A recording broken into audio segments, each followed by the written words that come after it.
नमस्कार, आप देख पा रहे हैं ये न्यूट्रीटेक का फील्ड यहाँ पे चल रहा है और ये फर्स्ट टाइम जागी रोड में क्या है कि यहाँ पे एक एक्सपेरिमेंट करने के लिए ये फील्ड लेके आए थे और उनका मन में डाउट था कि मछली बड़ा होगा कि नहीं होगा।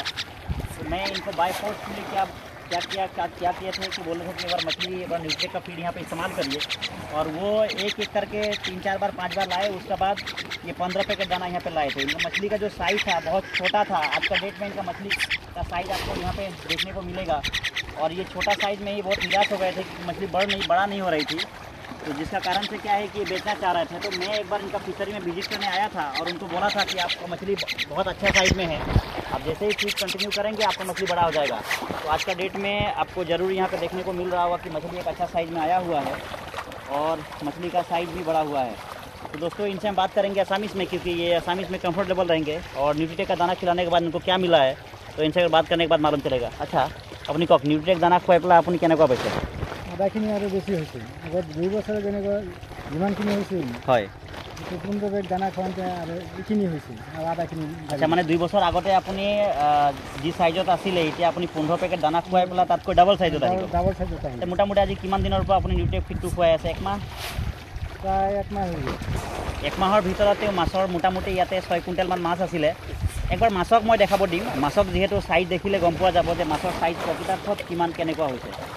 তো আপোনালোকে নিশ্চয় এই ভিডিঅ'ৰ যোগেদি আপোনালোকে দেখা পাইছে যে মাছ সদ্যহতে মাছৰ সাইজ হৈছে আৰু মাছবোৰ ডাঙৰ হৈছে। আগতে 600 কেজিমান মাছ আছিলে, এতিয়া 1200 কেজিৰো অধিক মাছ এইখিনি ফিচাৰীত আমি দেখিবলৈ পাই আছোঁ বা তেওঁ কোৱা মতে 1200 কেজিৰ ওপৰত হৈছে। কাৰণ মাছৰ সাইজো যথেষ্টখিনি ডেভেলপ হৈছে, যাৰ ফলৰূপে মাছো এতিয়া আমি মাছো এটা এটা ধৰিবলৈ চেষ্টা কৰিম মাছ কেনেকুৱা ধৰণে গঠন বা মাছ প্ৰকৃতাৰ্থত এই মাছবোৰ যিবোৰ হৈছে এইবোৰ তাত লৈ যাওঁ। হয় তাত লৈ যাওঁ। তো এতিয়া দেখা পাই আছে একচুৱেলি মাছবোৰ যথেষ্টখিনি ডাঙৰ হৈছে। আমি একবাৰ মাছক ধৰিবৰ কাৰণে চেষ্টা কৰিম। জালৰ ব্যৱস্থা কিবা আছে? জালৰ ব্যৱস্থা নাই। একবাৰ একচুৱেলি নেটিং কৰি পেলাই মই চাই গৈছিলোঁ আৰু এওঁলোকক মই আশ্বাস দিছিলোঁ যে আপোনালোকৰ মাছ এতিয়া বিক্ৰী কৰিব নালাগে, আপুনি দানা অলপ খোৱাৰ পিছত মাছৰ চাইজ যথেষ্ট ডেভেলপ হ'ব। সেই আশাতে তেওঁ এতিয়া মাছ যথেষ্টখিনি ডেভেলপ হৈছে আৰু তেওঁ বহুত ছেটিছফাইড। আৰু তেওঁৰ লগত আমি বিশেষভাৱে এতিয়া মাছ আধা কেজিৰো ওপৰত হৈ গ'ল নেকি? এইটো এটা মাছ কিছুমান 1 কেজিও হৈছে নেকি? কিছুমান 1 কেজি আছে। হয়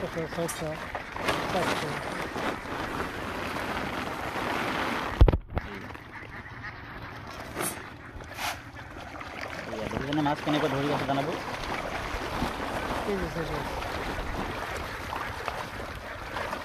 তো ঠিক আছে, এনেকুৱা ধৰণে আমাৰ অসমৰ চুকে কোণে বহুজন ফাৰ্মাৰ আমাৰ দানাবোৰ ট্ৰায়েল কৰিছে আৰু তেওঁলোকে যি হিচাপে আমি কোৱা মতে তেওঁলোকে এইবোৰ ৰিজাল্ট পাইছে আৰু ৰিজাল্ট পোৱাৰ লগে লগে তেওঁলোকৰ লগতো যথেষ্টখিনি ফাৰ্মাৰে নতুনকৈ কি কৰিছে আমাৰ ফিডবোৰ ব্যৱহাৰ কৰিবৰ কাৰণে তেওঁলোকে চেষ্টা কৰি আছে আৰু ব্যৱহাৰো কৰি আছে।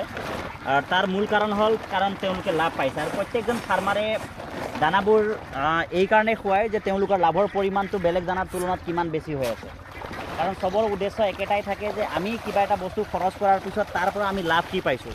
তো আমাৰ কোম্পানীৰ এটাই উদ্দেশ্য আছে যে প্ৰত্যেকজন ফাৰ্মাৰক আমাৰ কোম্পানীয়ে বেলেগ কোম্পানীৰ তুলনাত কিমান লাভ কৰাব পাৰে তাৰ ওপৰত বিশেষভাৱে টেকনিকেলৰ পৰা আৰম্ভ কৰি প্ৰত্যেকটো জাগাত আমি সেই হিচাপে কাম কৰি গৈ আছোঁ।